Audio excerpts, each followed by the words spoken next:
Everyone out there, Bernie Tully, Pittsburgh attorney. Welcome to our Facebook group page where we want to talk to you today about a concept that sometimes the insurance companies put into agreements or releases that can impact you as the victim of a settlement, and what you can do to turn it around to your advantage. I've mentioned this before. I've been doing this for about 40 years now, so you'd think that you've seen it all. But I was looking through a client's workers' comp agreement that they were about to execute in order to settle their workers' comp portion of their case related to an auto accident. And I saw in there, according to the agreement of the other attorney, was we would expect your client to sign a silent agreement memorandum. I'm thinking to myself, what the heck is a silent agreement memorandum?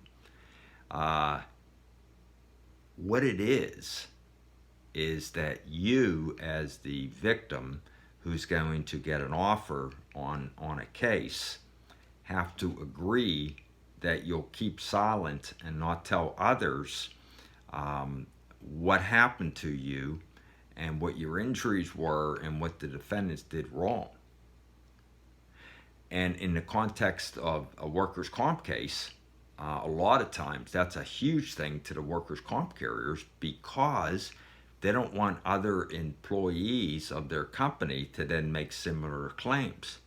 So they sort of, I wouldn't say they sneak it in, but they put it in to any agreement that, you know, the parties understand that there's a silent agreement where the person who's signing this release will not mention it to anyone else, any other employees of the company, for a long period of time, like 10 years or something, you know, some are like that.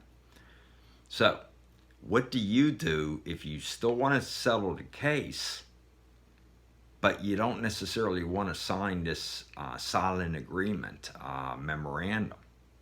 Well, what my advice to you is to, if you want to get the thing resolved, try to turn it to your advantage this way. Allow your attorney to then contact the insurance people and say, look, we will sign this silent agreement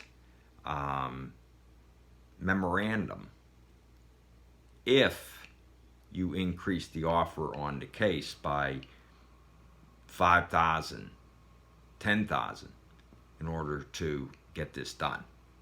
So if you have a situation where you negotiated and you got the thing worked out where you're going to get $50,000 to settle the case, it sure would not hurt if your attorney would then go to the other side and say, if you want us to sign this silent agreement, you got to give us more money.